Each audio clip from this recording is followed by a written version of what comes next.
Aaron Skell, stop filling and step away from the station You now. don't walk into my pharmacy and bark orders. The fentanyl prescriptions filled for the network through this. I am the pharmacist of record here, and every fill went through my professional. Once is a mistake, twice is suspicious. Aaron Skell did this across 4 years and 290,000 fentanyl doses, and left a paper trail in federal databases the entire time. Judge 290,000 dosage units from one Then small. bring your audit board and your lawyers, because I will bury this inspection before you. He would not get the chance to explain. Within 72 hours of the confrontation you just watched, federal agents from the DEA's Diversion Control Division would seize every dispensing record, every ordering log, every DEA Form 222, and the personal financial accounts of a licensed Ohio pharmacist named Aaron Skell. 290,000 dosage units of fentanyl, 100 microgram per hour transdermal patches, immediate release tablets. All of it dispensed from a single strip mall pharmacy in suburban Kettering, Ohio, that served a residential customer base of about 4,000 people. The distributor data had shown the volume for years. The system had simply not looked yet. Serious question before we go any further. How many red flags does it take before someone in a position of trust finally gets caught? Because in this case, the answer is going to make you angry. Drop a number in the comments before we get into it. And if you're not subscribed yet, hit that button now. We break down cases like this every single week, and this one is going to stay with you. Aaron Skell was born in Springfield, Ohio, in October of 1980.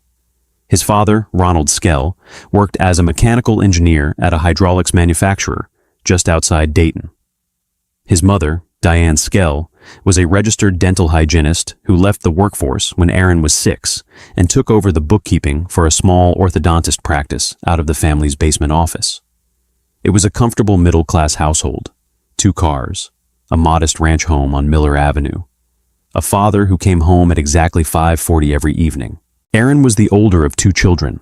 His younger sister, Catherine, would eventually become a pediatric nurse in Cincinnati.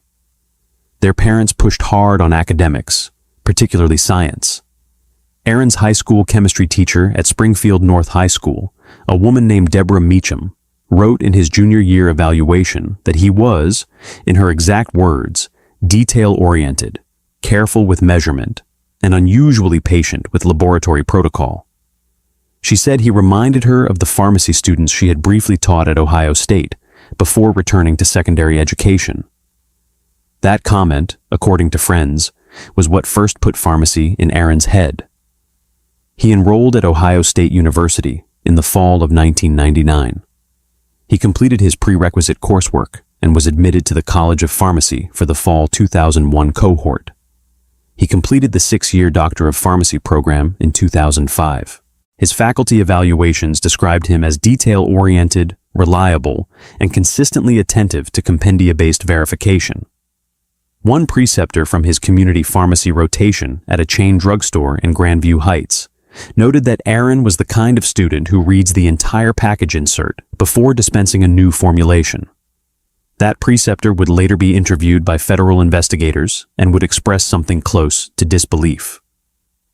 He passed the NAPLEX and the Ohio MPJE on his first attempts. He took his first job as a staff pharmacist at a regional supermarket chain pharmacy in Beaver Creek, Ohio, in the fall of 2005, earning a starting salary of $89,000. He worked there for 6 years. He met his wife, Julie Halstead, a labor and delivery nurse at Miami Valley Hospital, at a mutual friend's wedding in the summer of 2007. They married in June of 2009. Their first son, Nathan, was born in 2012. Their daughter, Emma, followed in 2015. In 2013, Aaron took out a small business loan from Fifth Third Bank and purchased the assets of a shuttered independent pharmacy on East Stroop Road in Kettering, Ohio. He renamed it Brightline Pharmacy. He renovated the interior himself over the course of a summer. New fixtures, new signage, a fresh coat of pale blue paint on the exterior. He hired one part-time pharmacy technician, a woman named Cheryl Boatner, and opened the doors that October. For the first several years, Brightline was exactly what Aaron said it would be: a neighborhood pharmacy in a strip mall between a Kroger and a chiropractor's office. He knew his regulars by name. He filled the standard chronic disease profile you would expect from a suburban customer base. Metformin, atorvastatin, lisinopril, levothyroxine, sertraline. He offered flu shots in the fall. He sponsored the local Little League team, a squad his son Nathan would eventually play on. His wife brought the kids by after school. He wore a white coat with his name embroidered above the pocket. He was, by every visible measure, a small-town independent pharmacist doing exactly what small-town independent pharmacists do. His DEA registration was active and in good standing. His Ohio pharmacist license was renewed on time every biennium. He completed his continuing education hours. He attended the Ohio Pharmacists Association annual meeting in Columbus in 2016, 2017, 2018, and 2019. He coached his son's baseball team for 2 seasons. He was, in every recorded way, unremarkable. That was the man on paper. That was the man the neighborhood knew. And that trust was about to be tested in a way none of them saw coming. To understand what happened at Brightline Pharmacy, you need to understand how the Schedule II controlled substance dispensing system in the United States is actually supposed to work. Every pharmacy that dispenses controlled substances holds a DEA registration. That registration authorizes the pharmacy to order controlled substances from a licensed wholesale distributor. When the pharmacy orders a Schedule II drug, such as fentanyl or oxycodone or morphine, the transaction is recorded on a document called a DEA, Form 222. That form is a triplicate carbon record. One copy stays with the pharmacy. One goes to the distributor. One is reported, electronically now, to the DEA's Automation of Reports and Consolidated Orders System, known internally as ARCOS. ARCOS is not a secret database. It is a nationwide record of every Schedule II transaction between distributors and dispensers. Every gram of fentanyl that moves from a wholesaler to a pharmacy is logged in it. The Drug Enforcement Administration has the ability to compare the volume any given pharmacy is ordering against the volume comparable pharmacies in the same region are ordering. It has the ability to identify statistical outliers. It has, since 2018, been operating what is formally called the Suspicious Order Monitoring System, or SOMS, which requires distributors to flag orders that fall outside the expected volume profile of the receiving pharmacy. The system is designed, in theory, to catch pill-mill pharmacy operations before they become catastrophic. In practice, it has caught them. Just not always quickly, and not always before hundreds of thousands of units have already gone out the door. For fentanyl in particular, the potency profile makes the volume math brutally simple. A single 100 microgram per hour transdermal patch delivers, over 3 days, a dose that would kill a person without opioid tolerance many times over. Immediate release fentanyl formulations are prescribed for breakthrough cancer pain in patients already on chronic opioid therapy. They are not, under any reasonable practice guideline, dispensed at high volume from a suburban independent pharmacy. A single fentanyl patch on the street can be cut and abused in ways that generate multiple lethal doses. Brightline Pharmacy served a customer base of approximately 4,000 people. A pharmacy of that size, in a suburb like Kettering, would ordinarily dispense a small, medically justified volume of fentanyl products. Perhaps a handful of hospice patients. Perhaps a small number of cancer patients on established regimens. The expected annual volume would be measurable in dozens of units, not thousands, not tens of thousands.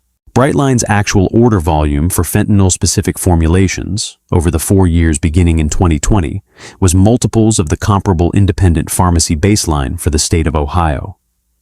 The data was visible in ARCOS. It was flagged in the distributor's own suspicious order monitoring reports.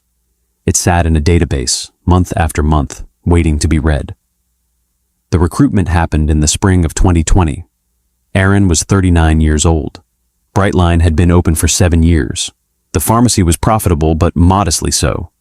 The margins on independent retail pharmacy had been compressing for a decade.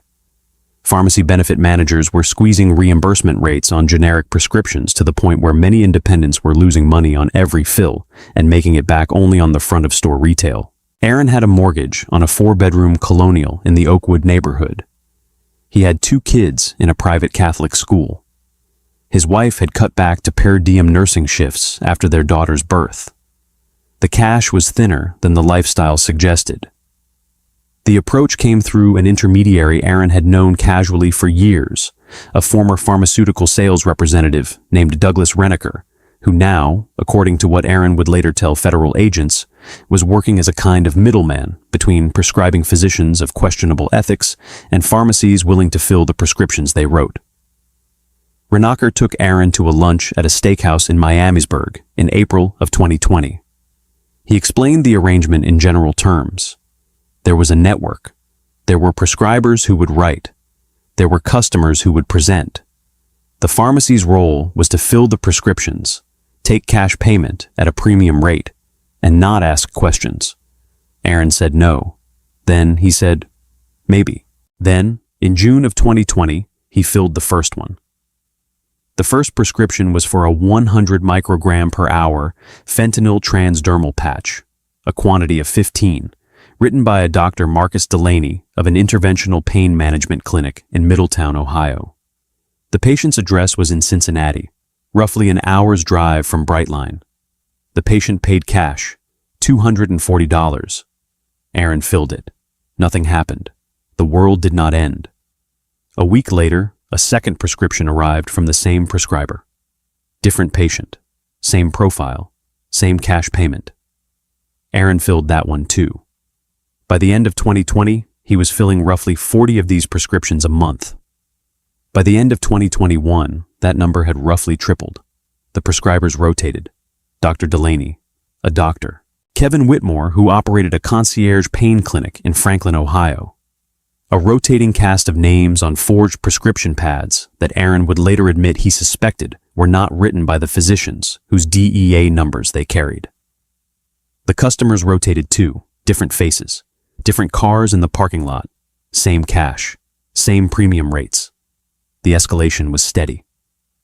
In 2022, Aaron ordered his first bulk shipment of immediate-release fentanyl tablets from his wholesale distributor.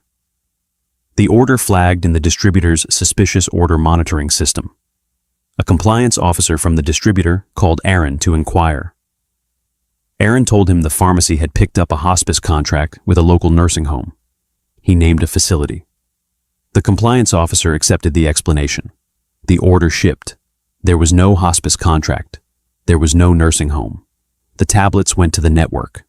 Aaron began keeping 2 sets of mental books. The prescriptions he was filling for network customers, he processed through the pharmacy's dispensing software, but marked as cash pay. The prescriptions he was filling for his actual neighborhood patients continued to go through insurance. On the surface, Brightline's dispensing logs looked normal. Sort through the entries by payment method, and the pattern became visible in a way that even a first-year audit intern would flag. He knew the red flags.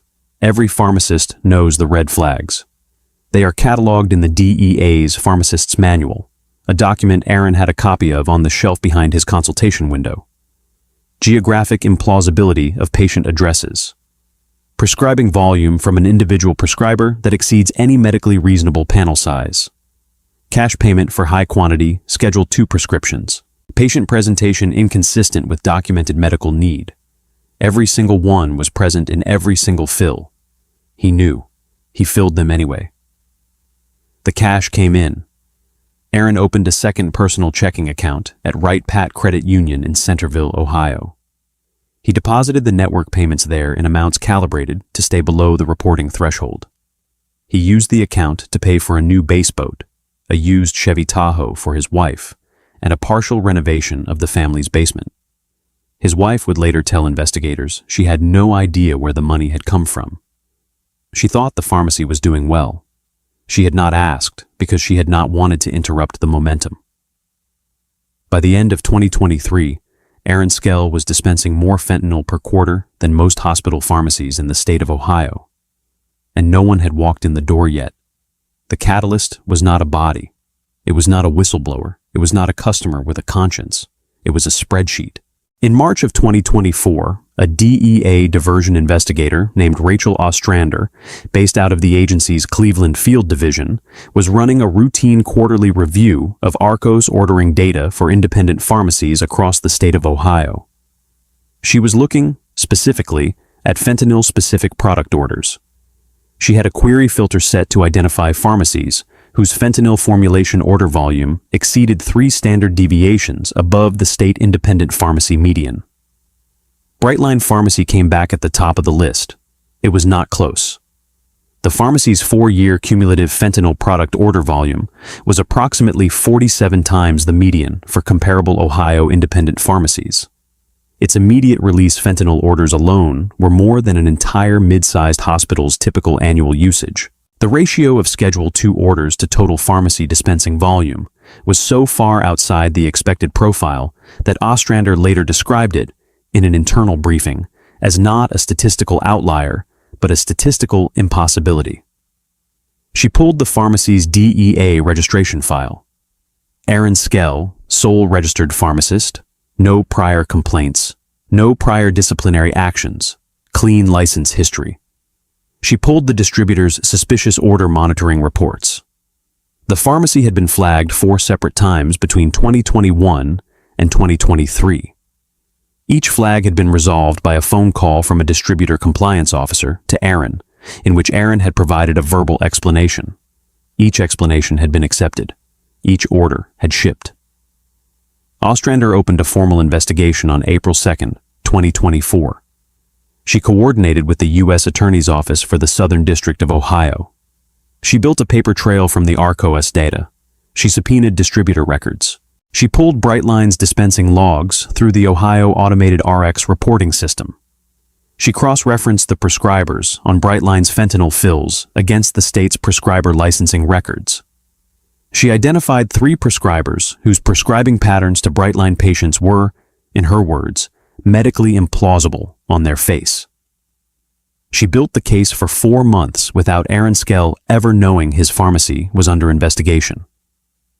In August of 2024, she authorized an undercover prescription presentation. A DEA task force officer, posing as a patient, would walk into Brightline Pharmacy with a prescription bearing every documented red flag. Fictional prescriber. Fentanyl patch, 100 micrograms per hour, quantity 15. Cash payment. Patient address 78 miles from the pharmacy. No prior patient profile at Brightline. No insurance card offered. The task force officer walked in on the morning of August 14th, 2024, at 10:42 a.m. Aaron filled the prescription in 11 minutes. We are heading into the investigation now. If you want to know exactly how the system finally caught this and how long it took after the data was already there, subscribe. We break down every detail, every red flag, every failure. These stories do not get the coverage they deserve. The undercover fill was the beginning, not the end. DEA diversion investigator Rachel Ostrander used the completed undercover transaction as the probable cause anchor for a federal search warrant signed by a U.S. magistrate judge for the Southern District of Ohio on August 21, 2024. The warrant authorized seizure of Brightline Pharmacy's dispensing records, DEA, Form 222 archives, patient profiles, financial records, computer hard drives, and the contents of the pharmacy's Schedule II safe. The warrant was executed at 7:15 on the morning of September 4th, 2024, before the pharmacy opened for the day. Aaron arrived at 7:30 to find 9 federal agents in the parking lot and a task force officer standing at the front door with the warrant in hand. What agents recovered inside Brightline over the next 14 hours amounted to the entire operational record of a 4-year opioid diversion scheme. The dispensing logs showed 3,847 fentanyl product prescriptions filled between June 2020 and August 2024. Cross-referenced against the Ohio prescriber database, 3,401 of those prescriptions traced back to just 6 prescribers, 3 of whom would eventually be indicted in a parallel prosecution. The patient addresses on those prescriptions were, in aggregate, distributed across 68 zip codes, most of them nowhere near Kettering, Ohio. The financial records were more damning. Agents recovered bank statements from Aaron's personal checking account at Fifth Third, a second account at Right Pat Credit Union that he had opened in October of 2020, and a safe deposit box registered in his name at a branch in Centerville. Cumulative cash deposits across the two accounts, over the 4-year period, totaled approximately $640,000. None of it corresponded to the pharmacy's reported income. All of it corresponded to the timing and volume of the network fills. Inside the safe deposit box, agents found approximately $87,000 in cash, banded and dated in Aaron's handwriting. On Aaron's personal cell phone, forensically extracted under a separate warrant, agents recovered a set of text messages with Douglas Renneker, the intermediary who had recruited Aaron in 2020. The messages covered a 3-year period. Renneker, June 14th, 2021. Batch coming in tomorrow. 12 fills. Confirm you have the patches in stock. Skell, confirmed. Have them ready by 2. Renneker, November 3rd, 2022. Compliance guy from the distributor called you again? Skell, handled it. Told him hospice contract. Renneker, good man. Skell, February 8th, 2023. Getting nervous about the volume. Anyone asking questions on your end? Renneker, no, you are clean. Just keep filling. There were 41 such exchanges. Every one of them was, in effect, Aaron writing his own indictment. Agents also recovered a legal pad in Aaron's office desk drawer, on which he had, in his own handwriting, sketched what appeared to be a decision tree for how to respond to distributor compliance inquiries. It listed 3 pre-scripted explanations: hospice contract, long-term care contract, referral influx from an oncology practice. 2 of the 3 prescribers Aaron had been filling for cooperated with the investigation. Dr. Kevin Whitmore agreed to a proffer in October of 2024 and provided detailed testimony about the network structure, Aaron's role, and the volume of product moved through Brightline. Dr. Delaney went to trial separately and was convicted. The smoking gun was not the text messages. It was not the cash. It was not the cooperating witnesses. The smoking gun was the ARCOS data. The government's case, laid out in the indictment, was that everything necessary to identify Brightline Pharmacy as an active diversion operation had existed in a federal database since 2020. The order volume, the formulation profile, the impossibility of the medical justification. It had all been there. It had all been visible. It had simply not been read until March of 2024. 4 years, 290,000 dosage units, all of it flowing through a system that had, in a very literal sense, been watching the whole time. The confrontation happened in the parking lot of Brightline Pharmacy on the morning of September 4th, 2024, at 7:32 a.m., before Aaron had crossed the threshold of the store he had opened 11 years earlier. He arrived in his black Chevy Tahoe. He was wearing khaki pants, a light blue button-down shirt, and the white pharmacist coat he had brought from home that morning, folded over his arm. His pharmacy technician, Cheryl Boatner, was not scheduled to arrive for another 25 minutes. DEA diversion investigator Rachel Ostrander approached him with 2 task force officers behind her. Aaron stopped walking. He looked at the agents. He looked at the front of his pharmacy. He looked back at the agents. Ostrander introduced herself.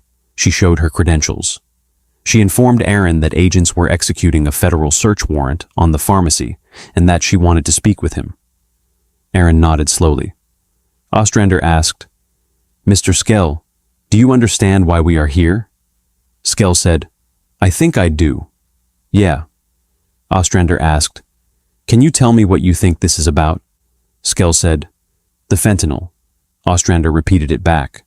"The fentanyl." Skell said, "The volume. I know." He did not deny. He did not deflect. He did not ask for a lawyer. Not yet.